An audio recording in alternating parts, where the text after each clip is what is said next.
Hello movie buffs and fans of the silver screen, welcome to a very special episode of The Rating Room, where today we're diving headfirst into the captivating world of one of Hollywood's most beloved and iconic figures.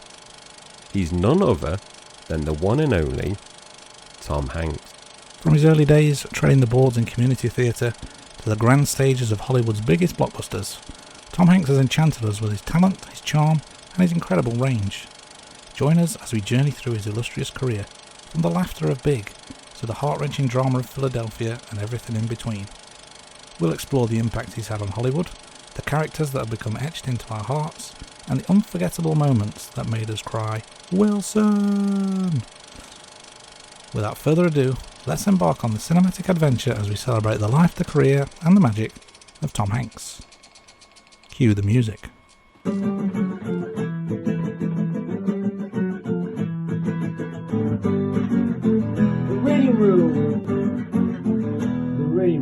Just before we get into it, Andy, I just want to say I like doing these end of season specials because it kind of puts a bit of a bookend and a nice bit of closure, doesn't it, before we move on to something new. Wraps everything up in a nice little bow, doesn't it? It does. It's like watching, you know, when you watch a TV show and they get cancelled, so you don't know how it ends. I like that we get to finish these seasons and put our nice little ending on them. But no cancellations here. We're still going strong. Yes, yeah. Oh, probably not my health, but yeah, we're still going strong.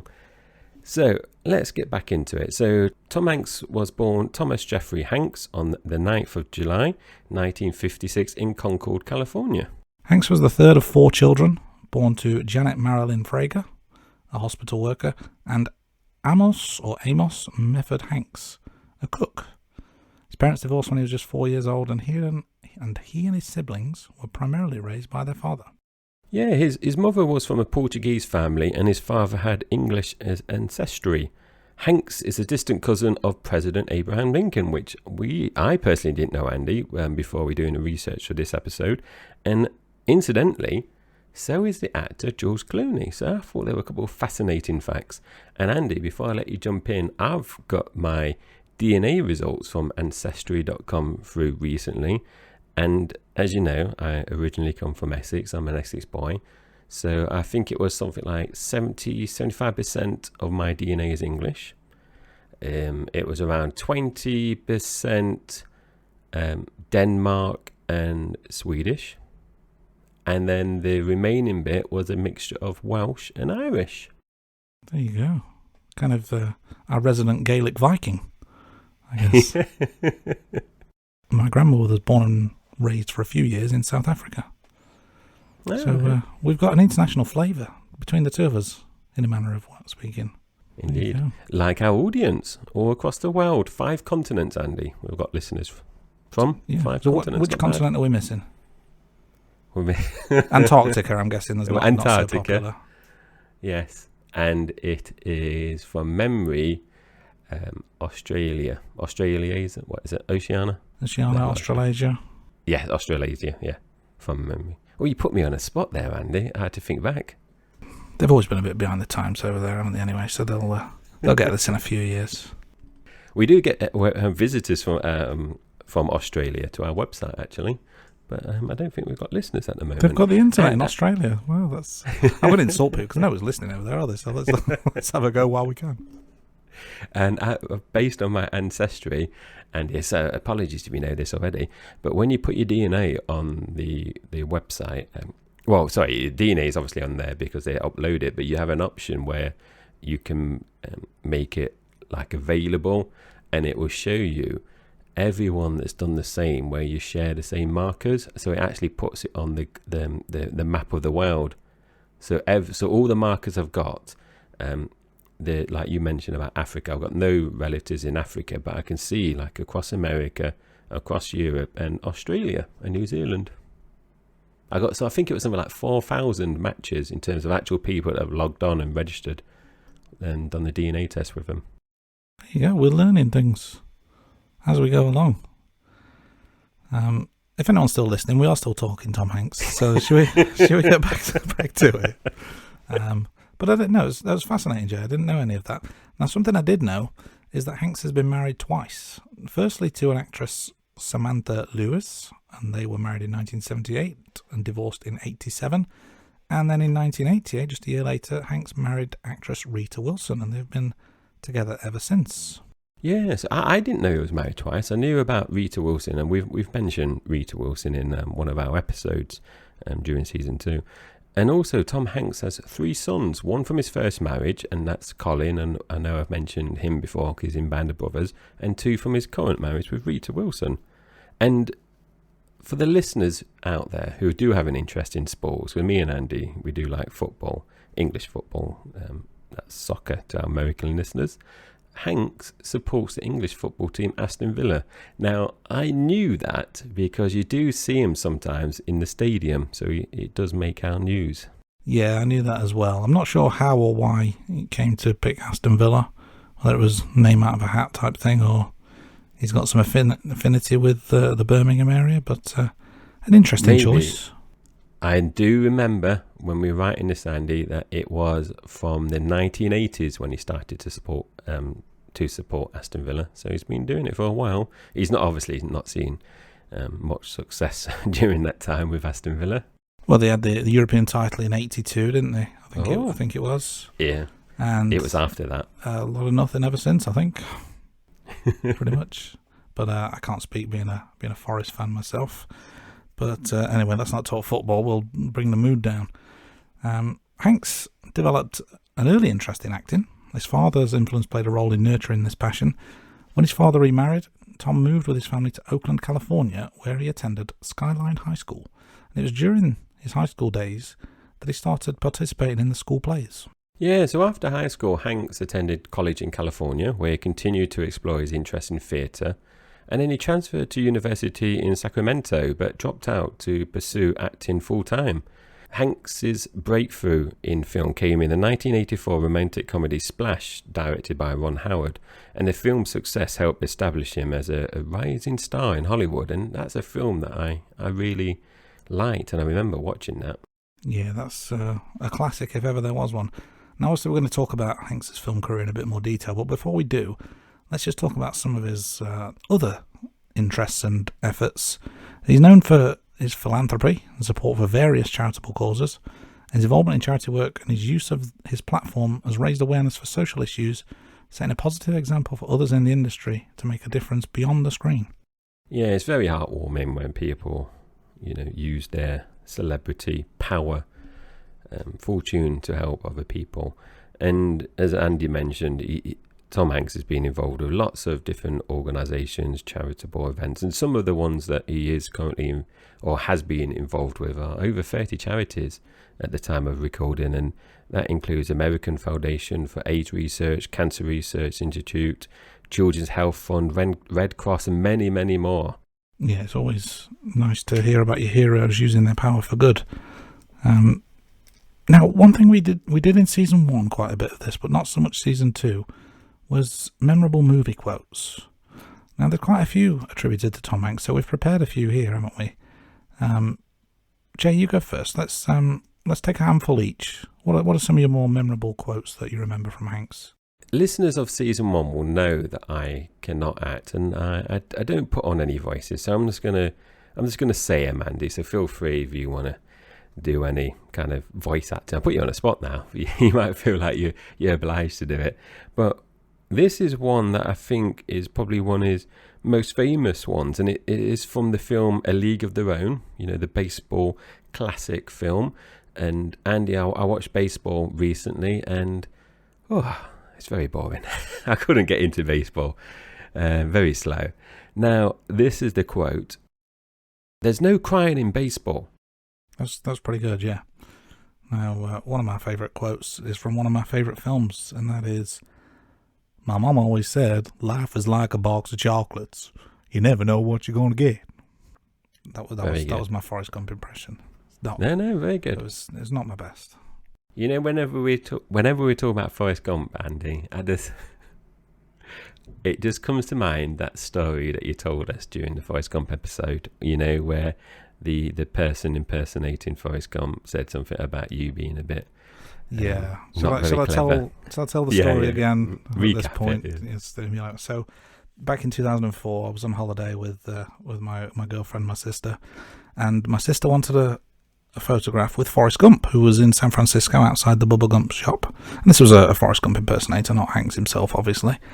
And she sat next to Forrest Gump, and I'm trying to work the camera, and I'm having no success because I'm not very good with technology.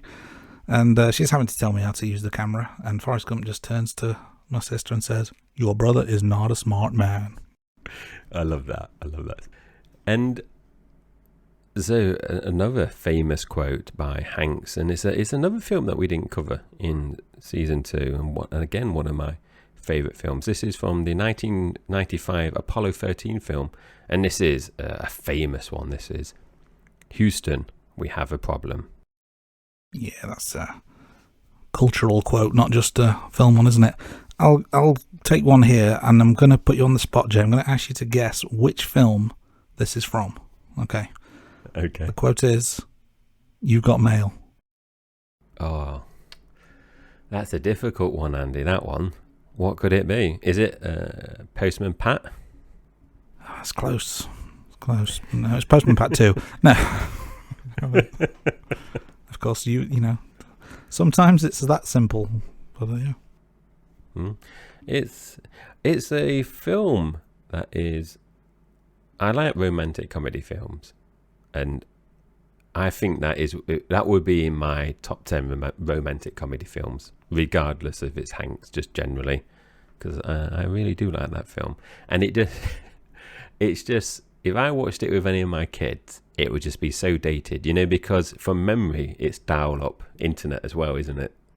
Yeah, it is. Yeah, it's old school email, which when you say that email is old school, that makes me sound very old, doesn't it?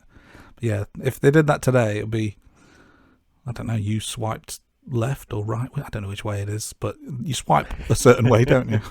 for ones you like and ones you don't. So I'm led to, believe. And Andy, why this is making us feel a bit old, I just want to tell you something. I gave one of my daughter's friends a lift home in the last few weeks.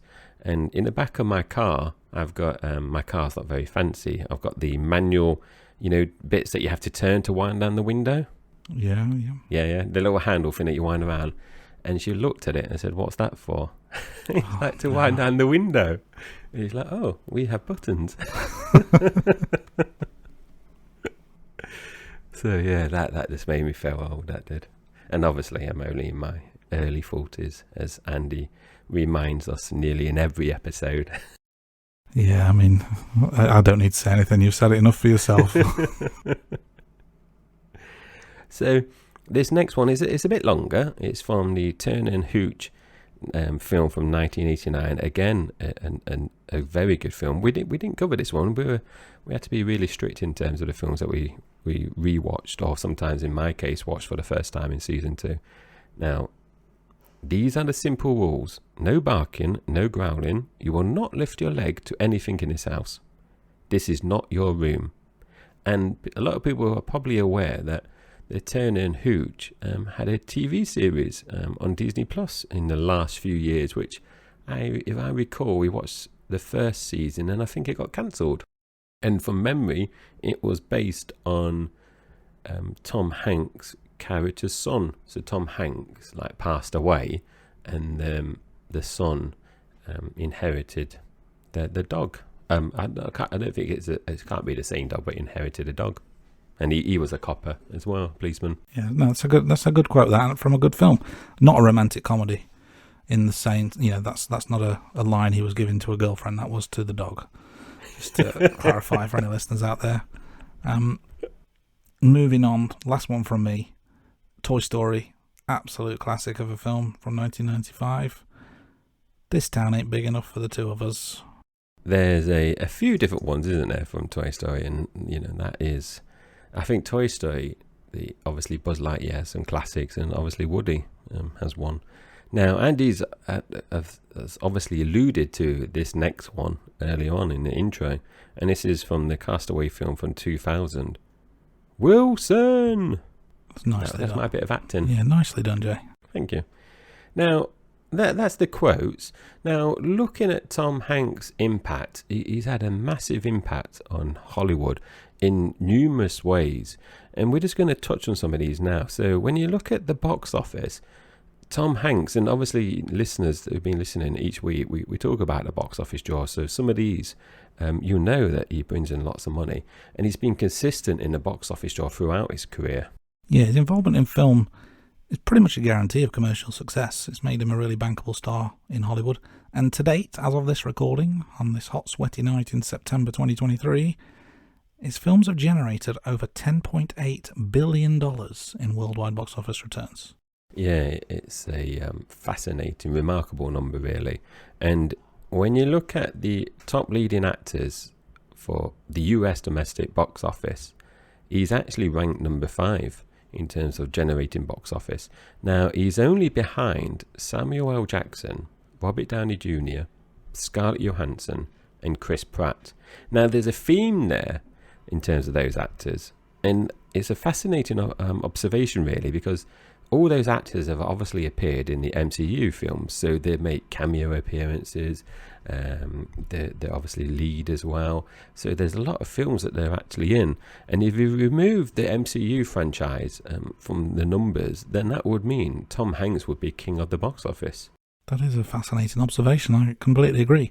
Let's spread the net a little bit wider, shall we, and go with worldwide box office. And Hanks is actually ranked 29 in the worldwide box office for actors who have appeared in all film roles. So this will include voice roles, cameos, minor supporting roles. And a remarkable stat here, and I didn't know this until I'm just about, I looked at the notes 5 seconds before I'm going to read this one out. The number one person in this ranking, Stan Lee. And I guess it makes sense now I think about it. But if you put me on the spot and asked me to guess, I would have never picked his name. Yeah, he's been in lots of films, obviously, as you know, cameo appearances. And he's obviously been in MCU films, the Spider-Man films as well, any kind of other Marvel films that might have been done before the MCU. So that is, astounding. Obviously, the late Stan Lee. Now, if you remove the supporting roles, voice acting roles, and you're only focusing now on the leading actors, Hanks is actually number 11 in the worldwide box office chart. So obviously I mentioned the top 5, that's for the US box office, and now this is the worldwide box office, number 11. So very impressive, and his appeal is obviously worldwide and not just in America. Yeah, he's a big name home and away. And you would argue that this financial success has contributed largely to the industry's stability and profitability. Yeah, definitely. He's very bankable, as we've said. Now, it isn't just about the money that is bankable. Hanks does have this ability to seamlessly transition between different genres, and obviously we've covered a number of genres in this season. So from comedy to drama to historic films, he's shown the industry the value of versatility in an actor. Yeah, he's proved a single actor can excel in various roles, which obviously paves the way for others to explore a wide range of characters rather than being typecast. We've put together just a few examples of Tom Hanks in some of the different genres. Yeah, so continuing my Wilson quote earlier, I'm going to talk about drama. So Tom Hanks obviously has been in numerous outstanding performances in drama films, dramatic films. And I suppose, what I alluded to, the notable one there is Chuck Noland in Castaway, where obviously he plays where he plays a FedEx executive stranded on a deserted island, and that's showcasing his incredible range as an actor. And the film is obviously 2+ hours, and most of the time he's on his own. Yeah, excellent film, excellent dramatic actor. I would think of Hanks in a comedy setting as well. He's quite a funny guy, isn't he? And no finer example, arguably, than the film Big, where he plays a child who magically becomes an adult overnight. There's a humour and charm in this film that's made it a real classic in the comedy genre. It is a very classic, and obviously kicked off our season 2 film, Big. Now, expanding on comedy, romantic comedy, and as Andy mentioned, You've Got Mail. He's obviously done the Sleepless in Seattle as well, which is a good film. And he's displayed his romantic side, obviously, with Meg Ryan in both of those films. So he does romantic comedy films it brings it to the next level. Like I said earlier, you've got males in my top 10 romantic films. Absolutely. Let's go to the other side of the spectrum, though, shall we? War. What is it good for? Absolutely nothing. But Tom Hanks is very good in war films, including powerful performances in war films such as Save It Private Ryan, where he played Captain John Miller. And this role in this intense war drama earned him critical acclaim. Yeah, brilliant film, Saving Private Ryan. Now this one, Andy, I can't say if it's brilliant or not because it's a film I've not actually seen. So, science fiction genre. Now, you don't really think of Hanks with science fiction. I don't personally. But there is Cloud Atlas. And that is a complex it's a complex film, genre blending film as far as I'm aware as well, based on the research. And I do know, and I think you mentioned this, Andy, but I know as well, he plays multiple characters across different times as well.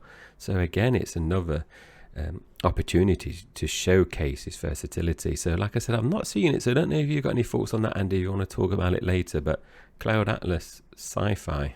It is a film I've seen, very science fiction-y, I think is one description. But let's go away from fiction and back to reality, because Tom Hanks is known for some biopics as well. He took on the role of real-life figure Captain Richard Phillips in the film Captain Phillips, which was a thriller based on the hijacking of the Maersk, Alabama by Somali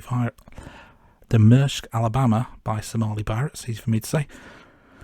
This role, you would argue, falls into not only biographical but also the thriller genres. Last genre that we're going to cover is fantasy, and you mentioned, he did the quote, Toy Story, Woody. Hanks has voiced Woody in 4 films, and as we mentioned in our one of our previous episodes, he's going to do the 5th Toy Story film as well. So he's lent his voice to fantasy, and that obviously combines the different elements from fantasy and adventure as well. And again, it just showcases his ability to bring these animated characters to life. So I can't think of many actors, Andy, that seem to take on such diverse roles. I think it's very easy to be typecast, isn't it? And it's very easy to stay in your comfort zone. But I think Tom Hanks has proven that because he's not exclusively associated with a single genre, he's got this willingness to take on diverse roles, and his acting skills have allowed him to excel in basically every genre he's tried throughout his career. Yeah, indeed. And when you think about Hanks, he's very much a cultural icon as well. He's very likable. He seems to be very relatable on screen as well, and people just like him worldwide, and that is reflected in like the box office stats as well worldwide, and people obviously going to watch these different films. And as Andy said, he's not typecast, and he's not being kind of, I can't think of the word, Andy. I don't know if it's seduced, but he's not being kind of headhunted to come into the MCU, because the MCU, the Marvel universe seems to occasionally pull in these big famous actors, and at the moment he's not gone into, apart from Toy Story, off the top of my head, I can't think he does many, if any, other franchises. No, that's a fair observation. I'm sure he would excel if he ever took the reins of something like a Marvel or a DCU or whatever type universe or multiverse that he would be pulled into. But he's stayed clear for now. But his references to him and his characters have become part of everyday pop culture, which just showcases his influence on how people perceive and discuss film. And kind of expanding on the relatable on-screen personnel as well, off-screen, he does have a reputation as one of the nicest and most professional individuals in Hollywood as well. Yeah, it shows he's a role model, isn't he, for aspiring and established actors, because of his craft, his humility, and the way he respects everyone around him. He's someone that young budding actors and actresses can look up to. Yeah, definitely. And he seems to be, I've personally not met him, and I don't believe Andy's met him, or he's obviously met an impersonator in terms of Forrest Gump, But Hanks, he is known to be very gracious and approachable to his fans as well. And there are numerous stories on the internet of him taking time to interact with fans, sign autographs, even take photos. And there's at least 2 instances where he has photobombed at least 2 weddings and then taken time out of his day to talk to the bride and groom. And that's a memorable occasion. Yeah, how do you take the most memorable day of your life and make it even more memorable? That would be one way of doing it, wouldn't it? So, yeah, as discussed, Hanks has got a real positive reputation, and his reputation, just extends to the set as well. He's known for being extremely professional and easy to work with. Many co-stars and directors have praised his attitude and his work ethic, and we've compiled just a few examples, haven't we, just to highlight that, because I think it's worth calling out. Definitely, and we've obviously watched 2 films from memory that have been directed by Steven Spielberg in season 2, and Spielberg has referred to Hanks as one of the greatest living actors as well. Now, I don't think you can really argue with Spielberg there. No, Emma Watson stated in an interview that Hanks was generous, funny and easygoing. And another director, Ron Howard, who's obviously directed him in Apollo 13, has stated that Hanks is grounded, centered, funny and smart. Yeah, and the praise keeps coming. Aaron Eckhart once said in an interview that he heard Hanks give a speech, and it was one of the best speeches he'd ever heard, and he would vote for Hanks as the US president. That's some high praise, if ever there was any.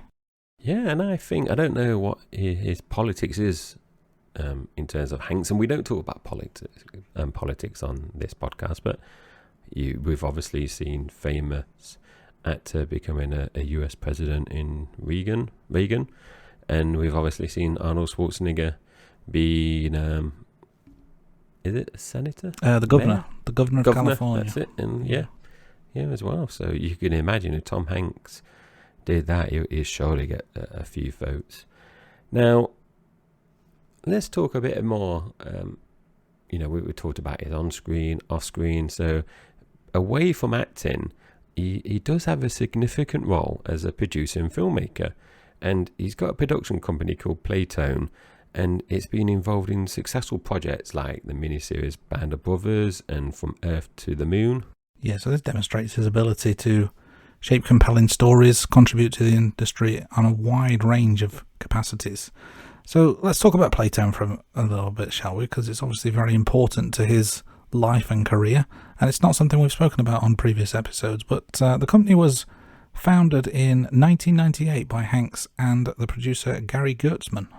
Yeah, the company's name Playtone is derived from the fictional record label in the film That Thing You Do, which I've not personally seen, Andy. And it's a movie that was written and directed by Tom Hanks. And it was one of the company's first projects. It was actually the directorial debut from Tom Hanks. Yeah, and, we talked about directing, and we've mentioned the produced TV series and films. And some of the films that Playtone have produced are, Andy, do you want to start us off? Yeah, and this is a list I wasn't aware of, but Castaway is one of the ones produced by Playtone. My Big Fat Greek Wedding, which I remember we discussed this because it kept one of the films off that we watched the top chart position, and it was that one from memory, or it was in the top 10 from memory. I can't remember which film it was we watched. No, I remember discussing it. I can't remember the film. But we've spoken about one of his animated films, of course, being Toy Story. But there's another animated film that's from the Playtone company, and that is The Polar Express. Yeah, and I know we've spoken about this one at least in season 1, Mamma Mia, when we were talking about James Bond. Yes, we did, and it's a film we'll never ever be watching or covering on the Rating Room podcast, I assure you of that. Another one that comes to mind is Charlie Wilson's War, and there are several others as well, but we've got a pretty extensive list where his production company have been at the forefront. Definitely, and just expanding on that a little bit more before we move on, I've mentioned TV programs.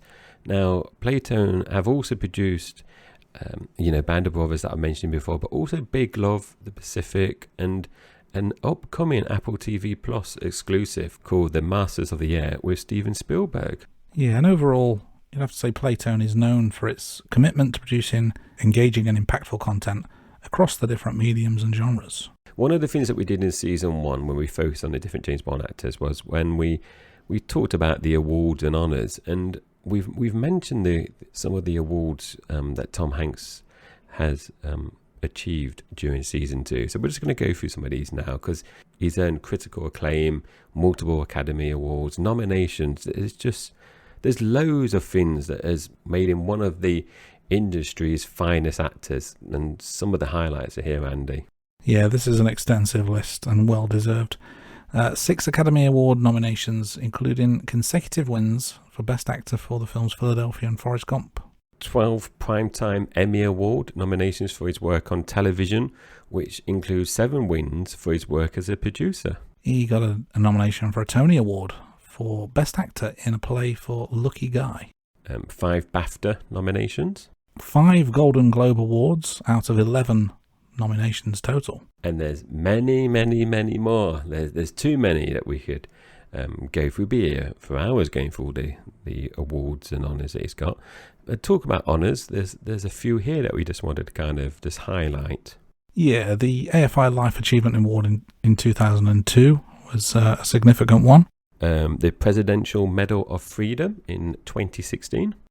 He was given the Golden Globe Cecil B. DeMille Award, and I've butchered that name, I'm sure, but an honourable award nonetheless. It was given in 2020. An award, Andy, that if I recall, at least 2 Bond actors got that as well from memory. I think Connery and maybe Roger Moore. I remember that one coming up in those episodes. That rings a bell. Connery especially, yeah. Yeah. And the French Legion of Honour in 2016 for his work in terms of the World War as well. Yeah, so there's a whole range of awards, honours, nominations that he can be very, very proud of.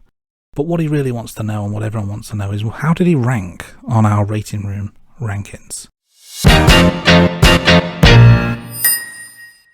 So for regular listeners, if you've listened to the other 10 episodes of Season 2, would have gone through some of these in a little bit of detail.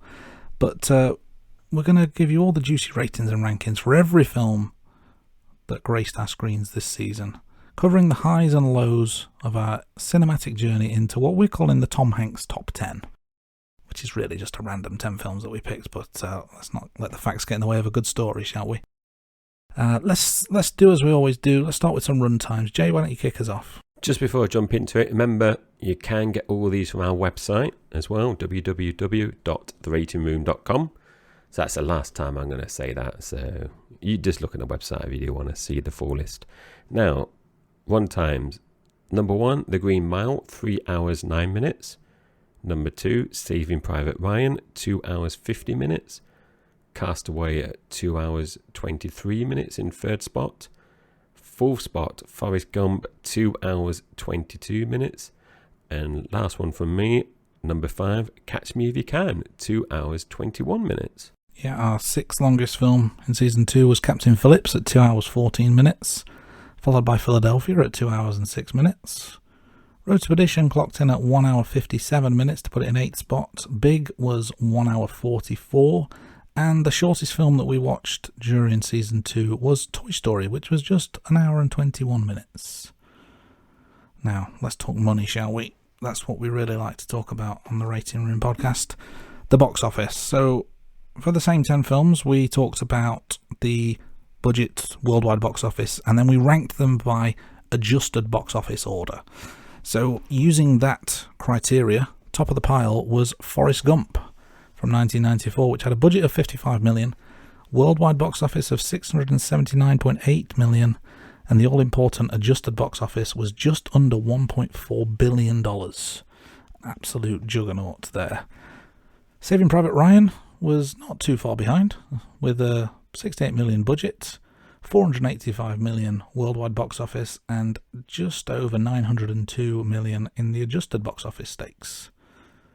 Third in our list was Castaway from 2000. $90 million was the budget, the most expensive film we watched in Season 2, incidentally. The worldwide box office returns were $427 million, and the adjusted box office is just over $752 million.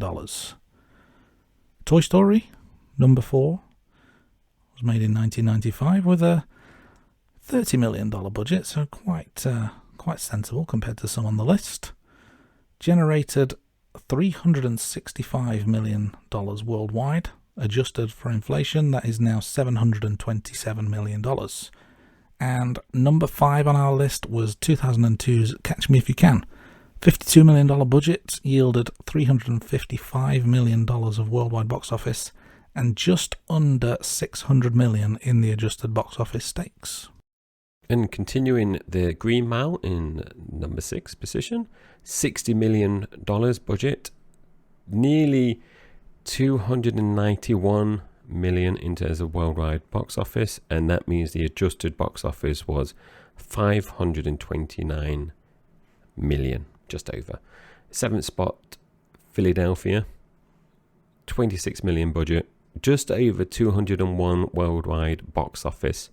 And when you adjust that, it is $422.5 million. And Big, our very first film of season 2, the smallest budget, $18 million. The worldwide box office was $151 million, and that meant the adjusted box office was $387 million. Now, Road to Perdition, one of the more modern films from 2002, a big budget, but not as big as the earlier film that Andy mentioned, Castaway, $80 million in terms of the budget. But, I suppose a bit disappointing in terms of the box office return was $183 million, and the adjusted was just shy of $310 million. Now, last place in terms of the films that we covered in season 2, Captain Phillips, $55 million budget, $220.5 million in terms of worldwide box office, and that meant the adjusted box office is $287 million. Now, a quick observation there, Andy, in terms of the runtimes we mentioned and the box office. You get your value for money, don't you? Tom Hanks has been in some long films, but those films have, have brought in the box office return, so you can't be arguing there. Value for money, yeah. Good job you don't pay by the minute for some of those films, isn't it? Indeed. So the next one we looked at was characters. So obviously this is slightly different to the ones we just talked about. This is where me and Andy actually rank them independently. So I've got a top 10 and Andy's got a top 10. So I'm just going to go through my top 10 quickly and then I'll pass over to Andy. Now, the first film, the first character, Forrest Gump, my favourite. Andrew Beckett in number 2 from Philadelphia. Captain Miller in third spot, the bronze medal, Saving Private Ryan. Now, Woody from Toy Story is in fourth spot. Josh Baskin from Big in fifth. Paul Edgecombe in The Green Mile at sixth position. And Charles Chuck Noland from Castaway is in seventh. Michael Sullivan, Road to Perdition, in eighth. And Carl Hanratty, Catch Me If You Can, from episode 10. And talking about 10, in last spot, Captain Richard Phillips from Captain Phillips. Andy? Yeah, some good parts that you've put in low places there. Although 10th out of 10 is not necessarily a bad thing, because obviously we're not going through his entire catalogue. But I've got some similarities, some differences in my list. So I actually ranked Andrew Beckett from Philadelphia as my favourite character, just ahead of Forrest Gump from the film Forrest Gump, surprisingly. Captain Miller from Saving Private Ryan was third for me as well, followed by Paul Edgecombe from The Green Mile. Carl Hanratty from Catch Me If You Can came in fifth, just ahead of Josh Baskin from Big. Chuck Noland from Castaway was my seventh spot. Woody from Toy Story was P8. Michael Sullivan from Road to Perdition came in at ninth, and the bottom of my list as well was Captain Richard Phillips from the film Captain Phillips. So we've got a little bit of crossover there, a little bit of difference of opinion, but generally I think we're in broad agreement for most. Top 3 are the same, just in different order. Indeed, yes. And our bottom, our number 10 is the same, our number 7 is the same. And, some are one or two places apart, but not a too controversial list from either of us there, I don't think. But of course, Hanks can't do this alone. He needs supporting cast. And what we did throughout season 2 is we took one supporting actor from each film and ranked their portrayal of specific characters. So I'll kick us off with my top 10. So my favourite supporting character of season 2 was John Coffey, played by Michael Clarke Duncan in the film The Green Mile. This was followed by Joe Miller, played by Denzel Washington in Philadelphia. Frank Abagnale Jr., played by Leonardo DiCaprio in Catch Me If You Can, took my third spot. Jenny, played by Robin Wright from the film Forrest Gump. Followed by Buzz Lightyear, played by Tim Allen, Toy Story. Just ahead of Susan in 6th place, played by Elizabeth Perkins from the film Big. John Rooney, by the legendary Paul Newman in the film Road to Perdition, takes 7th spot. Abdulwali Mousse was played by Barkhad Abdi in the film Captain Phillips, and he's in number 8. Kelly Frears Lovett, played by Helen Hunt in Castaway, was number 9. And bottom of the list from the film Saving Private Ryan was not Private Ryan himself. We went with Edward Burns' character Richard Riben, because he was second in the billing and was given a bit more screen time. But in my list, he came 10th out of 10. Jay, any major similarities or differences in your list? I think this is the one where we got quite a bit of variation. I'm not going to go through the characters, Andy, in terms of naming them, because you've obviously just named them. So I'm just going to quickly just I'm going to rank the actors quickly, save going through the characters all over again. So starting from 1 all the way to 10, I've got Tim Allen, Toy Story, Denzel Washington, Philadelphia, Robin Wright, Forrest Gump, Michael Clarke Duncan, The Green Mile, DiCaprio, Catch Me If You Can, Helen Hunt from Castaway, Paul Newman, Road to Perdition, Barkhad Abdi, Captain Phillips, Elizabeth Perkins, Big, and Edward Burns, Saving Private Ryan. So I went big in terms of I went big with Tim Allen, and he stayed at my number 1, from, was it week 3 that we did Toy Story, Andy? Week 3 or 4? He's been reigning number 1. It was week 3, yes. He says, just nervously looking at his notes, making sure he doesn't have to edit anything out at the last minute. Keep talking, Jay, while I look through my notebook. It was early doors. It was early doors. Yes, we went big, then Forrest Gump, then, this is the sound of my trusty notebook, then Toy Story week 3, yes. I remember that Tim Allen, Buzz Lightyear, was just out there pretty much all season for me.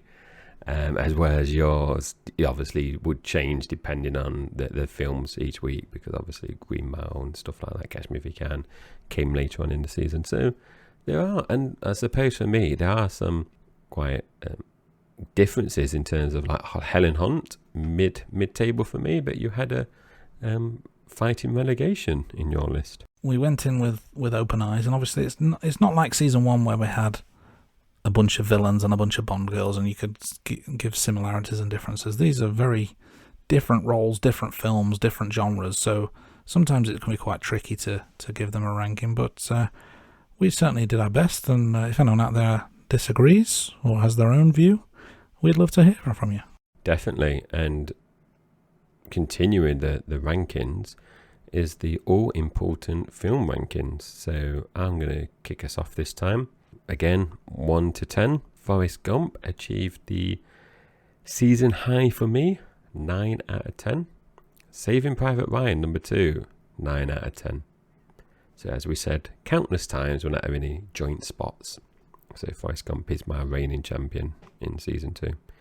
Philadelphia with 8 out of 10. Toy Story in 4th spot, 8 out of 10. Big in 5th, 8 out of 10. 4 films here with 7 out of 10. So we've got in order Road to Perdition, The Green Mile, Catch Me If You Can, and Captain Phillips.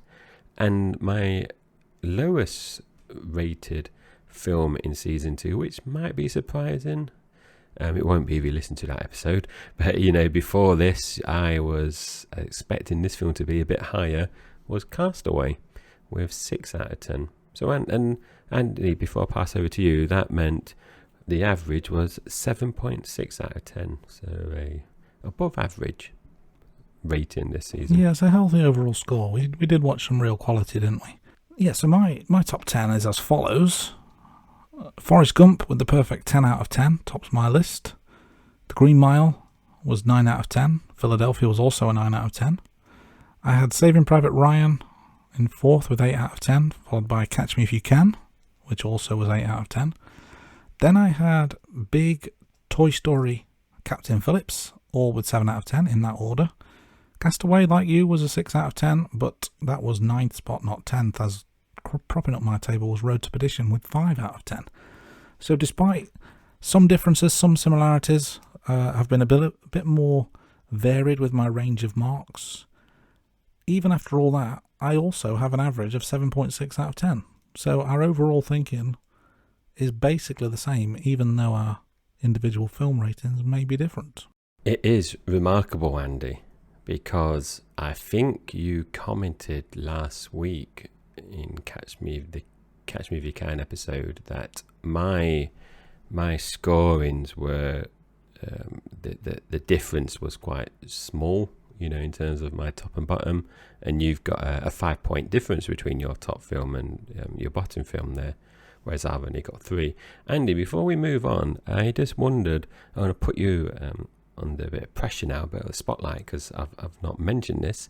Was there any surprises in terms of the scorings for your films, in terms of when you went into this season, did you have like in the back of your mind, oh, this film's going to be like a 10, or this film's going to be in my top 3, or I hate this film, but then when you watched it, it was better than you recalled? Is there anything there that jumped out in terms of your top 10, the 10 films that we've watched?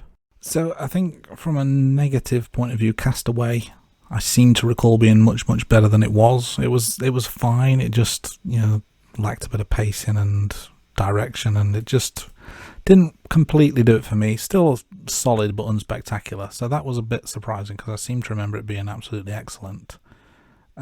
Philadelphia is one that I didn't remember much about, but was just fantastic, rightly in its place in third. The others are not so much surprising, but there were elements that I didn't remember, and it was good to revisit them, and in a positive way. Road to Perdition, I thought was disappointing considering the cast involved, bottom of the list. But in all seriousness, Forrest Gump, I knew I didn't want to preempt it because I wanted to keep an open mind, but I just knew it was going to be 10 out of 10 because I've watched it so many times, and it just seems to get better and better each time. Yeah, I suppose from my point of view, obviously 2 of the films, Catch Me If You Can and Captain Phillips, I hadn't watched before. So again, I agree with you, Castaway I thought would have scored higher, because from memory I thought that was going to be, it was a better film. I suppose from my point of view, the biggest surprise was The Green Mile. I thought that was better, but like I mentioned in that episode, that film, it felt it was too long. So I was a little bit surprised that one didn't get higher. But I think going into it, I would have said, if I'm being honest, The Green Mile I would have put in my top 3 before going into season 2. And obviously that's come down quite a bit, and it is in your top 3. So that is the 2 important rankings, me and Andy. Industry leaders, I would say. Industry Jay and leaders. Yeah, there are some other pretenders out there. We're going to talk about them in a second, aren't we? Yeah, we are. I mean, these ones you probably never even heard of before. And I'm going to kick us off, and it's this little well-known website called Rotten Tomatoes. So we've picked the top 5 ranked Hanks films. Now, I don't know if Andy was surprised about this, and when I tell you, guys, about this, there is a theme here when I go through my top 5 of the films featured in the top 5. So I'm going to kick us off. In number 1 spot, Toy Story, with 100% and then a 92% audience score. In number 2 spot, Toy Story 2, with 100% and 87%. Big is in 3rd spot, 82%. Unsurprisingly, Toy Story 3 in full spot with 90%. And then making the top 5 is Toy Story 4. That's 97, 94. Now, I'm a bit worried, Andy, that in the future, if we ever recap this, it's going to be basically Toy Story 1, Toy Story 2, Toy Story 3, Toy Story 4, Toy Story 5. You've got this party crasher in at number 3rd spot with Big. So, I don't know what's that like in your rankings, Andy, in terms of the website you looked at, but I don't know. There's a lot of Toy Story in that list. Yeah, clearly there's some Disney crossover there, isn't there? And I mean, the Toy Story films themselves aren't even ranked in the right order, because 3 is way better than 2 and 4 is better than 3. No, it's not. 3 is better than 4. You'd go Toy Story 1, 3, 4, 2, I think, in order of quality. So Rotten Tomatoes, you see, this is why they're at best silver medalists to the Rating Room podcast. But, you know, they try. They try. Another website that tries is IMDb. And their top 5 slightly different, it has to be said. But they do agree with me on one point, and that is that the top film is Forrest Gump with an 8.8 rating. Green Mile comes in second with 8.6. Saving Private Ryan is in third place with 8.6, and then a couple of familiar entries in fourth and fifth. Toy Story and Toy Story 3, both receiving an 8.3 score. So at least they've got the Toy Stories in the right order. I'll give them that. And to be fair, Andy, their top 2 is your top 2.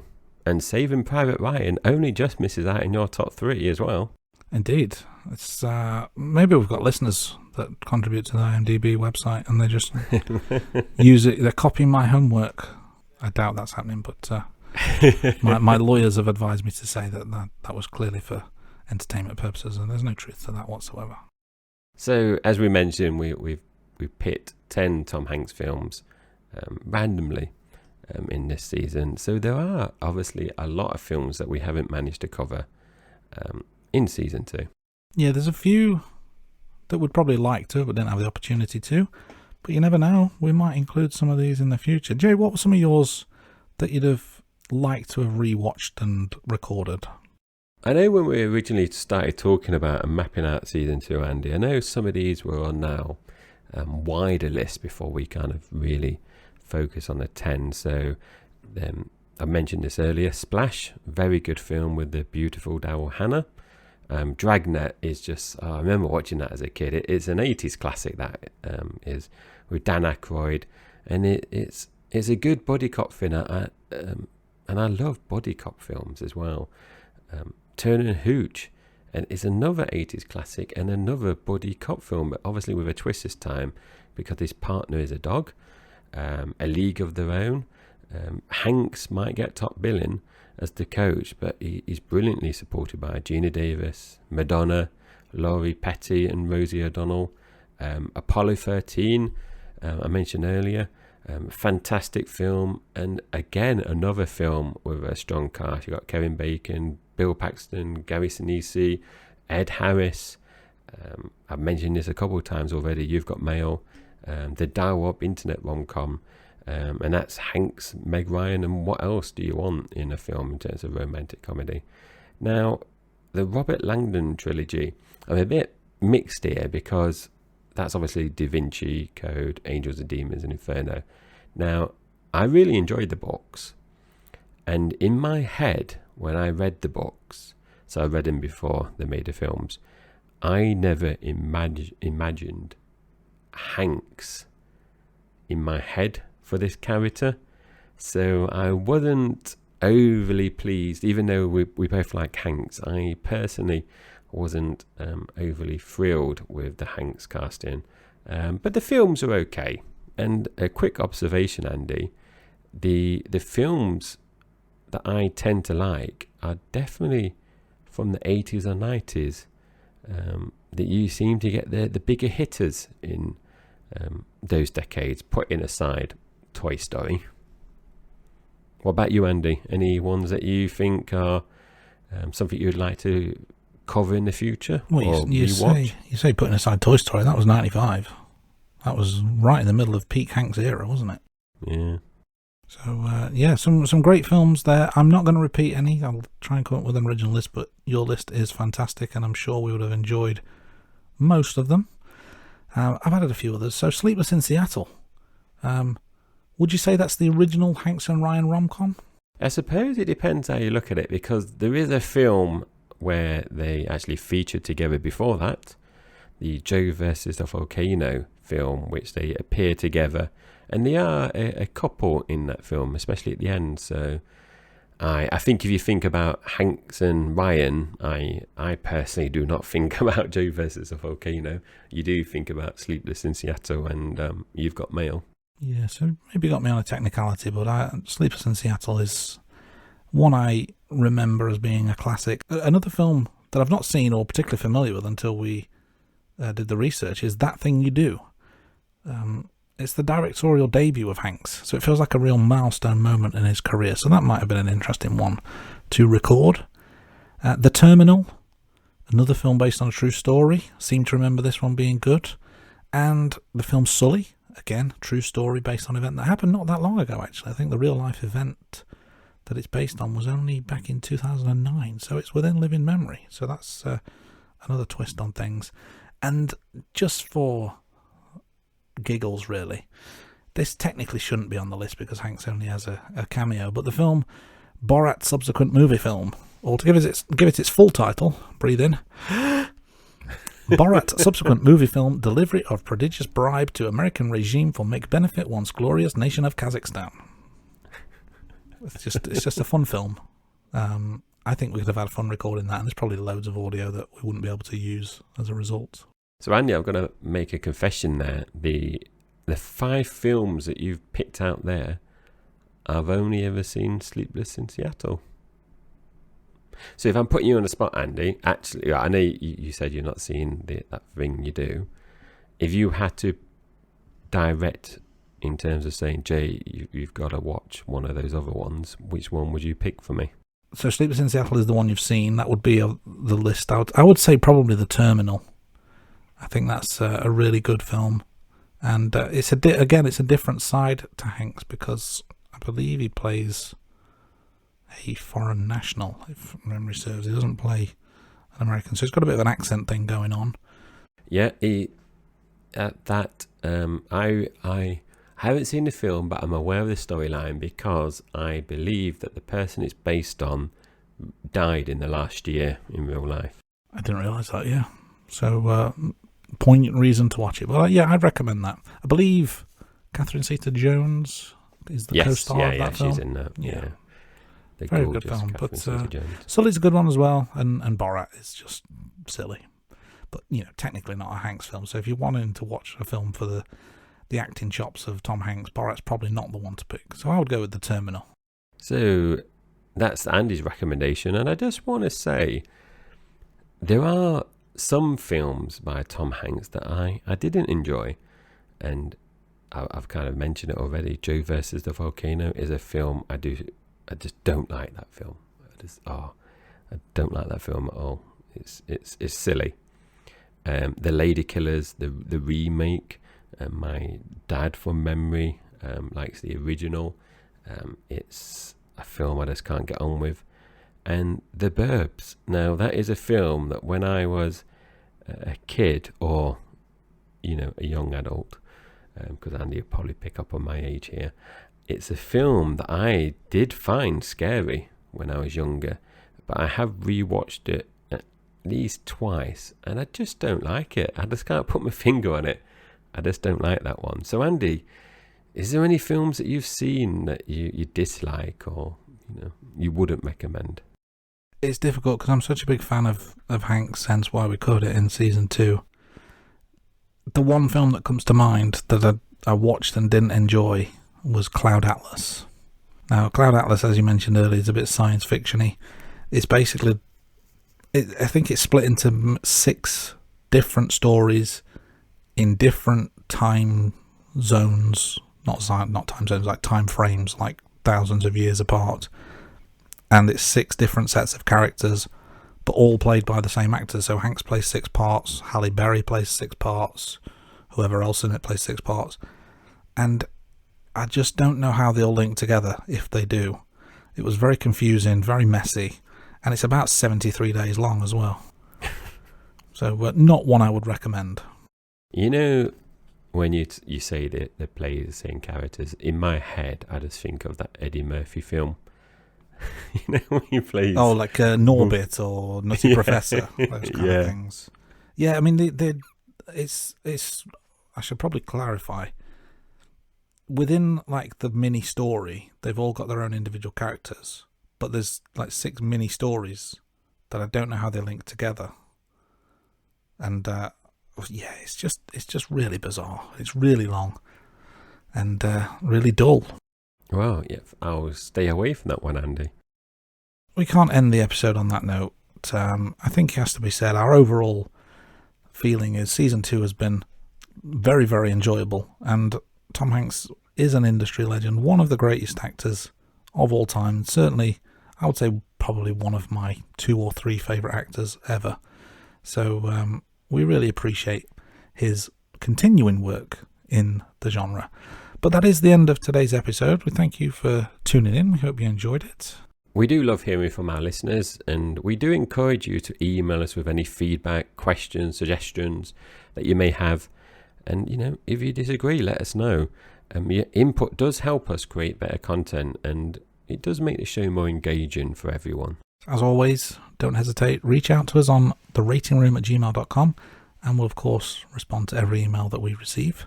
And obviously, you can contact us via our website. We've got all the show notes on there, all the rankings, and as I mentioned before, it's www.theratingroom.com. And we do have a YouTube channel, so make sure you subscribe to that as well. And it's at The Rating Room. Yeah, maybe just set one of those to your homepage for your browser. But if you don't want to go down that route, maybe try Twitter, Facebook, TikTok, Instagram. Follow us on any and all of those at The Rating Room. Send us a message, leave us a comment. And be sure to follow us to stay up to date with all the latest episodes, information and news. And speaking of news, we should probably give the listeners some news about what we're planning over the next several weeks, aren't we? So this is the end of Season 2. Season 3, if we can call it a season, is coming very soon. But we've got something pretty special coming up over the next few weeks. We're going to do brand new content mixed in with some classic Rating Room content, because we're going to do The Rating Room Revisited with James Bond. And we're going to, over the next 6 weeks, we're going to be talking about some of the James Bond films, some of the James Bond actors, and also giving you a chance to revisit some of the older podcasts for those listeners who may not have heard it. But it's got a mix of old and new, classic and original content over the next few weeks. And then something very special lined up for Season 3 and beyond. So stay tuned to the podcast and stay tuned to our social media for more information as and when it becomes available. But in the meantime, thanks for listening, and we'll see you soon right here on The Rating Room. The